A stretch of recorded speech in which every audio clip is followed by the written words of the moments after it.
ሰላም ጤና ይስጥልን ውድ የቻናላችን ተከታታዮች የፕሮግራማችን ቤተሰቦች ይህ አብዲራዋ ቲዩብ ነው።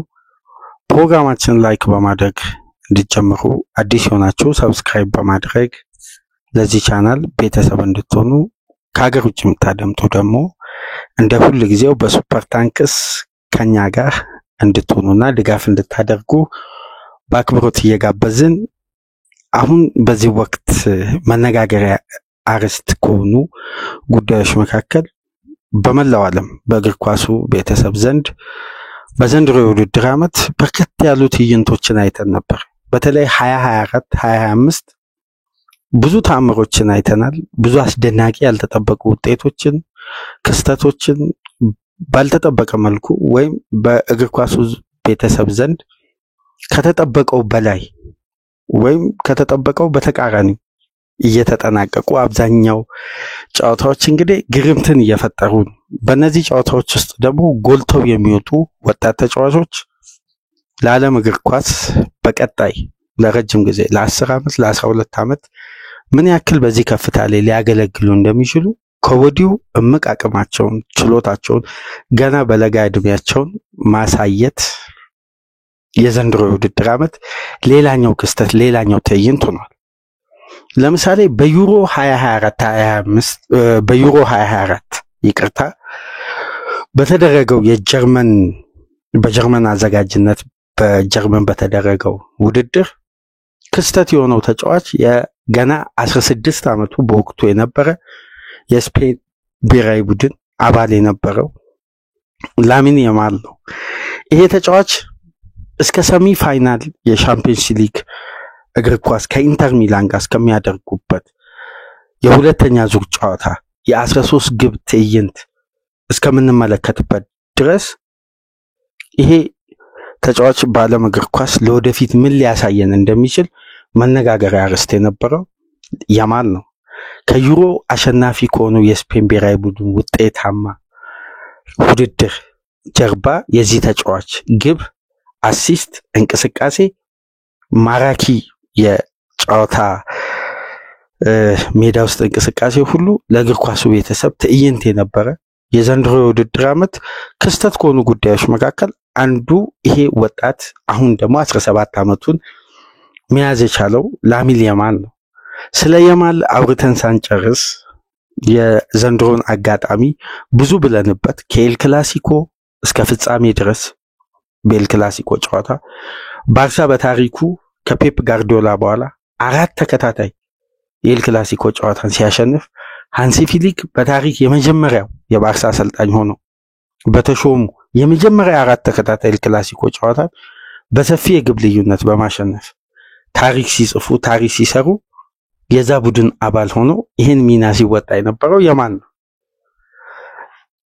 ከያማል አስደናቂ የውድድር ዓመት የባርሳ ጥሩ የውድድር ዓመት በ3 ዋንጫ የተጠናቀቀው በኮፓ ደላሬ በሱፐር ካፕ በላሊጋ ድል ሲጠናቀቅ ስለ ያማል ብዙ ስንል ነበር።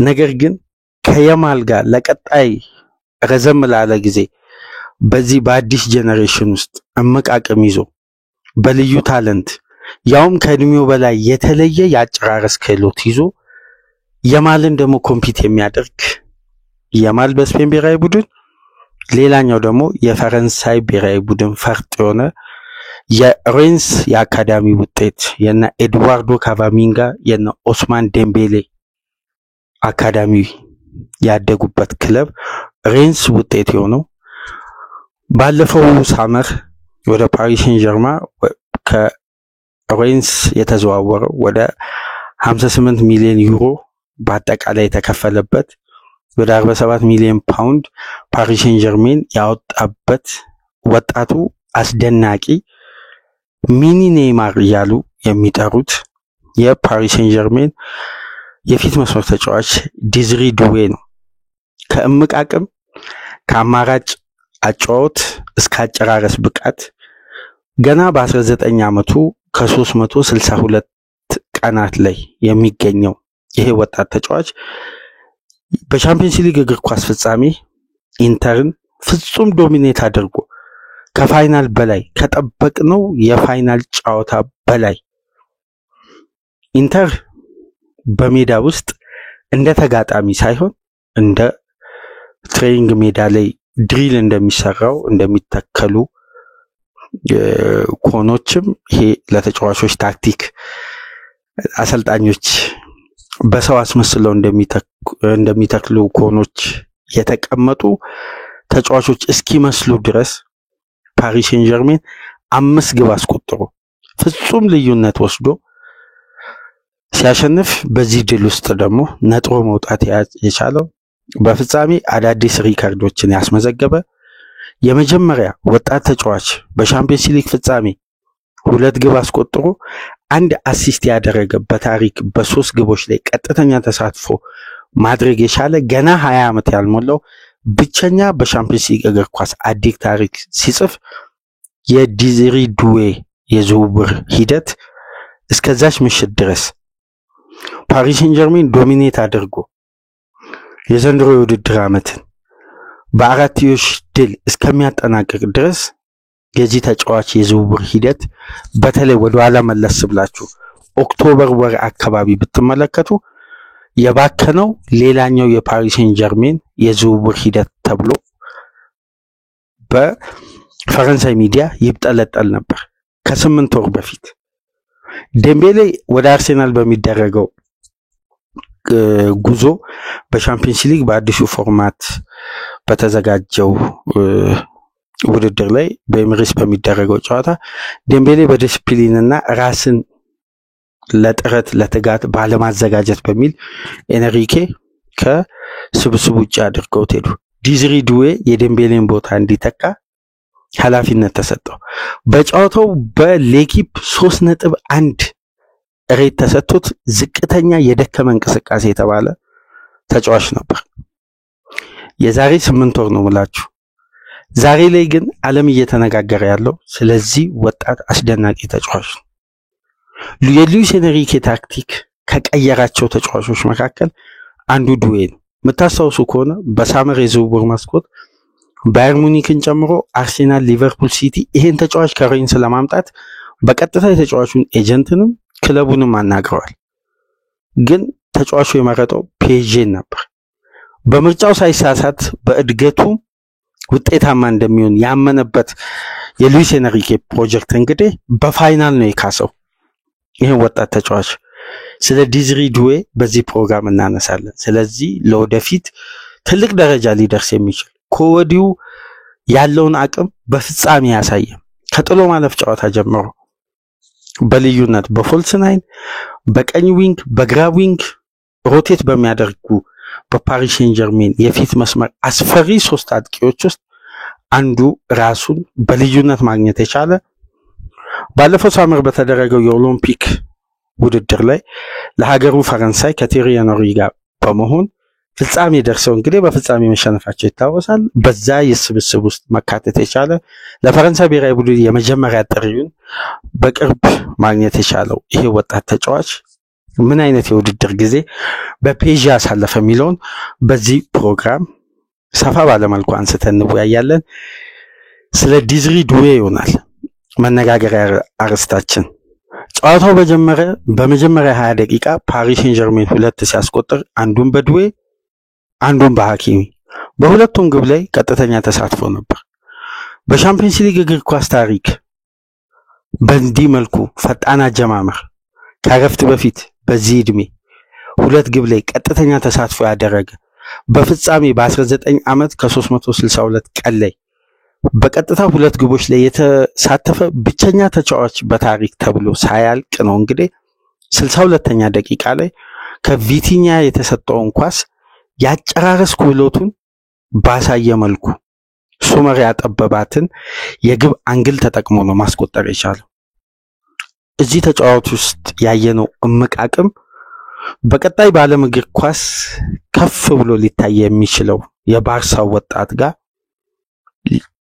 በእኩል ተፎካክሮ ለእግር ኳሱ ቤተሰብ ማራኪ ፉክክር ልክ እንደ ሮናልዶና እንደ ሜሲ ለየክለባቸው ደግሞ በሚያደርጉት አስተዋጽኦ አስደናቂ የውድድር ዓመት ሊያሳልፉ እንደሚችሉ ከወዲሁ የተለያዩ የውድድር ዓመታት ላይ እነዚህ ሁለት ተጫዋቾች ለዓለም እግር ኳስ የተበረከቱ አዲስ ስጦታ ተደርገው ሊወሰዱ ይችላሉ። በዘንድሮ የውድድር ዓመት በተጠናቀቀው የውድድር ዓመት የዛሬ 2 ዓመት ላለፉት 3 የውድድር ዓመት ምን ጠብቀው የነበረው የኪሊያን ኤምባፔን እና የኤርሊ ሃላንድን የሁለቱን ተጫዋቾች ፉክክር ነው። ነገር ግን አሁን እያየን ያለነው ወይም ሊመጣ እንደሚችል የሁለት ቴክኒካል ወጣት ተጫዋቾችን ፉክክር ልናይ የምንችለው በቀጣይ ዓመታት በእነዚህ ሁለት ተጫዋቾች ውስጥ ጠንካራ ፉክክር ልናይ ያውም ፈረንሳይና ስፔን በቅርብ ዓመት ውስጥ ተከታታይ ውድድር ላይ እየተገናኙ ነው፣ በጥሎ ማለፍ፣ በፍጻሜ፣ በምን። ስለዚህ የነዚህ ሁለት ወጣት ፈርጥ የዘመናዊ እግር ኳስ አዲስ የአካዳሚ ውጤቶች በስታንዳርድ እዚህ ደረጃ ደርሰዋል። አንድ ጉዳይ የዚህ ፕሮግራም ዋና አዘጋጅ አባ የራሱን ሐሳብ ከማይክ ጀርባ ለኔ ሼር ያደረገው ላጋራችሁ። ያማል ከዱዌ የተሻለ እድል አለው የሚል ጥቆማ ሰጥቶኝ ነበር። በዋነኝነት ያነሳው የሊግ ስታንዳርድ ነው። ባርሳ በሚገኝበት የላሊጋ ስታንዳርድ ከታየ ባለንዶር የማሸነፍ ተደጋጋሚ ድሎችን የማንሳት አጋጣሚው የያማል ተጽዕኖ፣ ምክንያቱም የሚወስደው የበላይነት በነጩ ቤት ያለውን አቅም አሸንፎ በከፍታ ላይ ስለሚያጠናቅቅ ያ ነጩ ቤት ለዚህ ግዙፍ ውድድር ለዚህ ግዙፍ ሽልማት መለኪያም ስለሆነ ሪያል ማድሪድን አሸንፎ በልጦ ሊጉን ሲያነሳ አንዱ ሚዛን የሚደፋ ጉዳይ ነው። እድሉ ያማል ላይ ከፍ ይላል።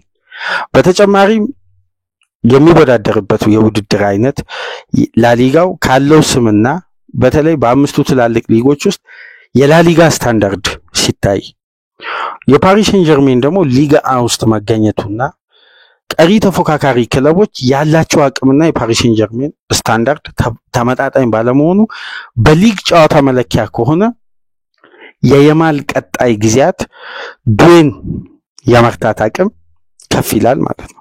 ስለዚህ ዱዌ ጠንክሮ በሊጉ ብቻ ሳይሆን ፓሪስ ሴን ጀርሜንን ለተደጋጋሚ የምሽቱ አይነት ድል በሻምፒየንስ ሊግ ሊያበቃ ይገባል።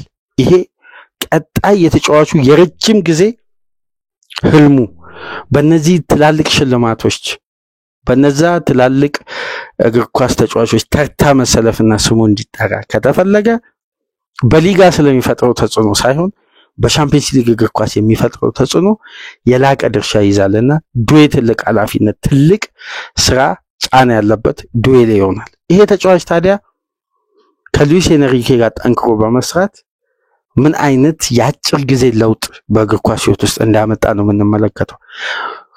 በነገራችን ላይ ዝውውሩ ለፈረንሳይ ሚዲያ ብዙም አሳማኝ ያልነበረ በየጊዜው ጥያቄዎች ሲነሱ እንመለከታለን። የፈረንሳይ ሊግን በቀጥታ ቀን በቀን የምናየው ወይም እንደ እንግሊዝ እግር ኳስ ሳምንት ጠብቀን የምንመለከተው ባይሆንም በሚደረጉ አጋጣሚዎች ወይም ክፍተት ባሉ ሰዓቶች ሁሉ እንመለከታለን። በአንድ ወቅት የማስታውሰው በአርኤምሲ የፈረንሳዩ ተነባቢ ህትመት ከወጡ መረጃዎች መካከል የራዳሚል ኮሎሙዋኒ ስተት ፔጄ ደገመው ነው የሚለው በፊት ገጹ ላይ ዲዝሪ ዱዌ። ይሄን ያለው ደግሞ ከአርሴናል ጨዋታ የሻምፒየንስ ሊግ ገና የመጀመሪያ ፌዝ የ36 ቡድኖች የእርስ በርስ ግንኙነት በነበረበት ወቅት የኮሎሙዋኒ ዝውውር እንደምታውቁት በፔጄ የባከነ ዝውውር ይባላል። 95 ሚሊዮን ዩሮ ለኢንትራ ፍራንክፈርት ተከፍሎ የመጣ አሁን በውሰት ይሄን የውድድር ዓመት ግማሹን በዩቬ በጥሩ ሁኔታ ያጠናቀቀው ፈረንሳዊ አጥቂ በባፔ ጉትጎታ እንደመጣ የሚነገረው ተጫዋች ማለት ነው። በነገራችን ላይ ፓሪስ ሴን ጀርሜን ይሄ ኤክስፔንሲቭ ዝውውር ወይም ከፍተኛ ገንዘብን ቢባክን ወይም ሪስክ ለመውሰድ የሚፈራ ቡድን አይደለም። ለምሳሌ ከፍተኛ ዝውውርን በጥንቃቄና በስልት ገንዘብን ባለማባከን ወይም የዝውውር ሂደቶች ሳይባክኑ ቡድን ለመገንባት እንደ የርገን ክሎፕ አይነት ስትራቴጂ ያስፈልጋል አንድ ቡድን። አሁን ሲቲን ብትመለከቱ የጃክ ግሪሊሽ 100 ሚሊዮን ፓውንድ ለአንድ የውድድር ዓመት አገልግሎት ብቻ የጸና ነበር። ከዛም በኋላ የተጫዋቹ ብቃት ዳግም እንደዛ ሊመለስ አልቻለም። 2022 23 ሲቲ ትሪብሉን ሲያሳካ የግሪሊሽ ተጽዕኖ የዛን የውድድር ዓመት ነው በደንብ የታየው። ፓሪስ ሴን ጀርሜንን ተመልከቱ። ላለፉት 10 ምናምን ዓመት ይሄን ኤክስፔንሲቭ የዝውውር ሂደት አይፈሩም፣ ሪስክ ይወስዳሉ። ያ ባይሳካ ሌላ ነው የሚሞክሩት። ግን አሁን ለምሳሌ የሊቨርፑል ስትራቴጂ ብትመለከቱ ሊቨርፑል በጣም የቡድኑ ከፍተኛ የዝውውር ሂደት ተፈጸመ የሚባለው የዳርዊን ኑኔዝ ዝውውር ስኬታማ አልነበረም። ስለዚህ እንዲህ አይነት ስህተቶች ዳግም እንዲደገሙ አይፈለግም በቡድን ውስጥ። መጀመሪያ የወሰዱት ትልቁ ሪስክ ቫንዳይክ ላይ ነበር፣ 75 ሚሊዮን ፓውንድ ተሳካላቸው። አሊሰን ላይ ግን በጣም ጥንቃቄ ሪስክ ያለው ሳይሆን ይሄ ዋስትና ያለው አይነት ዝውውር በጣም በእርጋታ ያን ወጪ በጥንቃቄ ነው ማውጣት። ፓሪስ ሴን ጀርሜን ግን ይሄን አዳፕት አድርጓል፣ ይሄን ኖሯል። ከዚህ አስተሳሰብ ነው እንግዲህ የሉዊስ ኤንሪኬ ፕሮጀክት ቡድኑ በአይደንቲቲ እንዲወጣ ያደረገው፣ ነቅሎ ከዚህ አስተሳሰብ ውስጥ እንዲወጣ። የዚህ ደግሞ በር ከፋች የነበረው የውዱ ዝውውር የመጀመሪያ ፈርቀዳጅ የነበረው ሃቪየር ፓስቶሬ ነው። 43 ሚሊዮን ፓውንድ ተከፍሎበት 2010 ፓርክ ዲ ፍራንስ የደረሰው ብዙ በተባለለት ደረጃ ቡድኑ ለይፋ ውድድር ስኬት ባያበቃም ግን በፒኤስጂ ምርጥ ጊዜ አሳልፏል። ኢብራሂሞቪች፣ ቲያጎ ሲልቫ እያለ ይቀጥላል። የነ ዴቪድ ቤካም የሱፐርስታሮችን መሰብሰብ ከዛም በኋላ እነ ማርኮ ቬራቲ እያለ እንግዲህ እነ ኤዲሰን ካቫኒን የተለያዩ ተጫዋቾችን በየጊዜው በማምጣት ፓሪስ ሴን ጀርሜን ለዚህ ለትልቅ ድል ለማብቃት ፔጆች በናስር አልካላይፊ አማካኝነት ትላልቅ ኢንቨስትመንትን ፈጽመው ከዛም በኋላ የዓለማችን ዴሌስ ስትራይከር የሚባለውን በቃ በጥራቱም በስታንዳርዱም ለማመን የሚከብደውን የባፔ የሜሲንና የኔይማርን ጥምረት መፍጠር ቻሉ። ግን እንደ ቡድን እንደ ክለብ እንደ ቲም አይደለም ፔጄ በዛም ወቅት የተገነባው የሱፐርስታሮች ወይም የጋላክቲኮ አይነት አስተሳሰብ ነበር። ስለዚህ ይሄ አስተሳሰብ ቀጣይነት ሊኖረው አልቻለም። መልበሻ ቤት መቆጣጠር ይከብዳል። የትኛውን ተጫዋች ነው የትኛው አሰልጣኝ እስቲ በባህሪም በመልበሻ ቤትም በሜዳ ላይም በታክቲክ ከነዚህ 3 ተጫዋቾች በላይ ሆኖ እያረቀ እያስተካከለ በሱ ታክቲክ ውስጥ ተገዢ ሆኖ እንዲጫወት ማድረግ በጣም ከባድ ነው። በወቅቱ ፔጄ ለሶስቱ ተጫዋቾች በወር የሚከፍለው ከ100 ሚሊዮን ዩሮ ያላነሰ ክፍያ ኢንቨስት ያደርግ ነበር።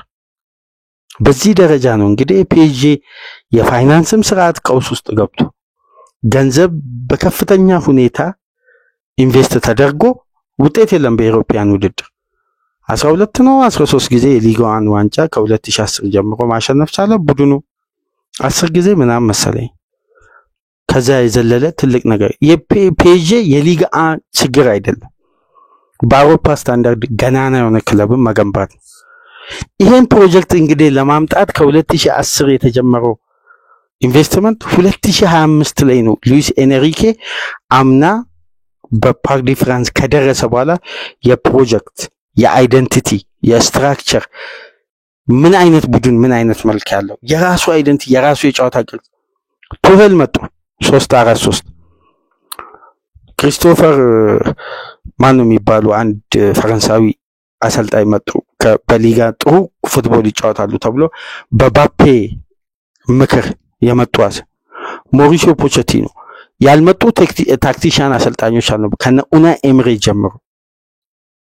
ግን ይሄን ክለብ ለማቃናት ሎራን ብሎም ካርሎ አንጀሎቲም እዚህ ግባ የሚባል ቡድን መስራት አልቻሉም። የኤንሪኬ ፕሮጀክት ከቀየራቸው አንዱ ማሳያና ትልቁ መለያ ዲዝሪ ዱዌ ነው። እዚህ ቡድን ውስጥ ገና 19 ዓመቱን በዚህ ተጫዋች ፍጻሜ ላይ ያውም 2 ግብ አስቆጥሮ ኢንተር ሚላንን ከበታተኑ ተጫዋቾች ተርታ አንዱ ሆኖ ራሱን በክላስ ደረጃ ማስቀመጥ የቻለበት ፍጻሜ። ስለዚህ የፕሮጀክቱ የመሰረት ውስጣዊ መሰረታዊ ለውጥ መደረጉ በአጭር ዓመቱ ስኬቱን ይዞ መጣ። ፔጄ ከትላልቅ ኢንቨስትመንቶች ይልቅ እነዚህ ወጣቶች ላይ መስራት እንዳለበት ያሳየን። ገና እኮ ከአካዳሚ ወደ ዋናው ቡድን ዘንድሮ 6 ተጫዋቾችን አሳድጓል። በቀጣይ ውድድር ዓመት ነው አሁን በእነዚህ ተጫዋቾች ዙሪያ መነጋገሪያ ርዕስ ተፈጥረን የምናወራው። ዘንድሮ ላይሆን ይችላል አልቋል ውድድሩ። እነ ማዮሉ ከአካዳሚ አድገው በፍጻሜ ያስቆጠሩ ትናንት የዚህ የፊት መስመር መሪ የነበሩ ተጫዋቾች ከነ ስኩዌል ላቬዚ ከነ ሉቃስ ሞራ ጀምሮ ስለ አጥቂው ዲፓርትመንት ብቻ ወጣበትን ገንዘብ ብናነሳ ወደ 880 ሚሊዮን ፓውንድ አካባቢ ይደርሳል። በሪካርድ እና ኢብራሂሞቪች ሲመጡ የካቫኒ እንደምታስታውሱት በጊዜው ሪካርድ ነበር። ወደ 70 ሚሊዮን ዩሮ አካባቢ ወደ 73 ሚሊዮን ዩሮ አካባቢ ነው የመጣው። ላቬዚና ካቫኒ በናፖሊ የፈጠሩትን ጥምረት ተመልክተው በቀጥታ መጡ። ይሄ ሁሉ ሙከራ ይሄ ሁሉ ኤክስፐሪመንት በስንት አሰልጣኞች ተደርጎ ለውጥ ሳይመጣ በወጣቶች ረጅም ጊዜ ያውን በሚያገል ይሄ ስብስብ አማካዩ እድሜ 25 ዓመት ከ310 ቀን ነው። ትልቁ ሲኒየር ተጫዋች ማርኪኒዮስ ነው። ትልቁ በእድሜ ሐኪሚን ተመልከቱ። በ3 ተከታታይ ጥሎ ማለፍ ጨዋታ ግብ አስቆጥሯል። ግብ የሆነ ኳስ አመቻችቶ በተለያዩ ጨዋታዎች ላይ ማቀበል ችሏል። ኳርተር ፋይናል፣ ሰሚ ፋይናል፣ ፋይናል ላይ ያስቆጠረ ብቸኛ ፉልባክ ሆኗል። ስለዚህ አይደንቲቲውን ሲቀይር ፔዤ ከታዩ ለውጦች መካከል አንዱ ዲዝሪ ዱዌ ነው። ለዚህም ነው ዩኤፋ ቻምፒየንስ ሊግ የዓመቱ ወጣት ኮከብ ተጫዋች ተብሎ የተመረጠው። ዱዌ ካስቆጠራቸው ግቦች ውስጥ ወደ ኋላ መለስ ብለን እናስተውል። ቪላ ላይ ያስቆጠራት ግብ ከኤሪያ ውጪ የውሳኔ አቅሙ፣ የአጨራረስ ብቃቱ ከኤሪያ ውጪ የሹቲንግ አቅሙ ሲታይ ይሄ ተጫዋች ያለው ችሎታ ብዙ ልንልለት እንደምንችል ወደፊት ኮዲው መገመት ይቻላል። ሊቨርፑል ላይ ያስቆጠራት የመጨረሻ የመለያ ምት ፔዤን ወደ ቀጣዩ ዙር ያሻገረች ነበር። በፍጻሜው ደግሞ በተለይ ሁለተኛ ግቡን ሲያስቆጥር የሱመርን ታይሚንግ ጠብቆ የጨረሰበት መንገድ ተጫዋቹ ላይ ያለውን እምቅ ችሎታ የተመለከትንበት ነበርና ዴምቤሌ የዓመቱ ኮከብ ተጫዋች በዩኤፋ ቻምፒየንስ ሊግ ዲዝሪ ዱዌ እንግዲህ የወጣቶች ኮከብ ተጫዋች ተብሏል። ስለዚህ ተጫዋች ብዙ የምንልበት ጊዜ ወደፊት እንዳለ ኮዲው መገመት እንችላለን። ግን አንድ ጉዳይ ወደ ኋላ መለስ ብዬ የቻምፒየንስ ሊግ ፍጻሜዎችን ሳስታውስ በዌምብሊ የነበረው የ3-1 የባርሳና የዩናይትድ የፍጻሜ ጨዋታ የመጀመሪያ 20 ደቂቃ ዩናይትድ ተሽሎ ከዛም በኋላ የቀሩትን ደቂቃ ባርሳ ፍጹም ዶሚኔት ያደረገበት ፍጻሜ ምናልባት በግብ አልታጀበም እንጂ ባርሳ የወሰደው ብልጫ ፈርጉሰንን እጃቸው እስኪቀጠቀጥ ድረስ ነበር የባርሳ ብልጫ። ግን የቅዳሜ ምሽቱን አይነት ፍጹም የበላይነት በፍጻሜ ደረጃ አልተመለከትንም። ምናልባት በክለብ አልተመለከትንም በፍጻሜ ደረጃ።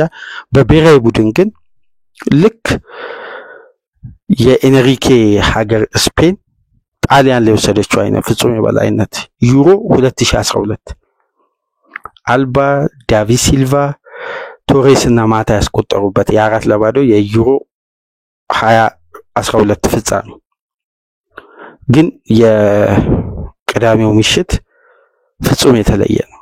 የስታንዳርድ የኳሊቲ በወጣባቸው ገንዘብ ልክ ሳይሆን በተቀናጁበት መንገድና በያዙት አስተሳሰብ እንዴት ውጤታማ መሆንን በተለይ እግር ኳስም ይሄ እያንሸራሸሩ ዶሚኔት ለሚያደርጉ ቡድኖች ፈውስ የሚሆን አጫወት ነበር ኤንሪኬ ይዞ የመጣው። በዚህ መንገድ ዶሚኔት አድርጎ ነው ማሸነፍ የቻለው። ይሄ የሚያስገርም የምሽቱ የቅዳሜ ምሽት የፍጻሜ ጨዋታ ነበርና በዚህም ፔዤ 5-0 አሸንፎ ኢንተርን ሲያሸንፍ ነጥሮ ከወጡ ተጫዋቾች መካከል አንዱ ዲዝሪ ዱዌ ነበር። ስለዚህ ተጫዋች በዚህ ደረጃ ካነሳን በሌሎች ፕሮግራሞች ደግሞ ሌሎች ጉዳዮችን ይዘላችሁ እንመጣለን። ፕሮግራማችን ላይክ አድርጉ። አዲስ የሆናችሁ ሰብስክራይብ በማድረግ ይህንን ፕሮግራም ከሀገር ውጭ የምታደምጡ ደግሞ በሱፐር ታንክስ ድጋፍ ታደርጉ ዘንድ የአክብሮት ግብዣችን ነው። በሌሎች መረጃዎች ተመልሰን እስከምንመጣ ድረስ ሰላም ቆዩ።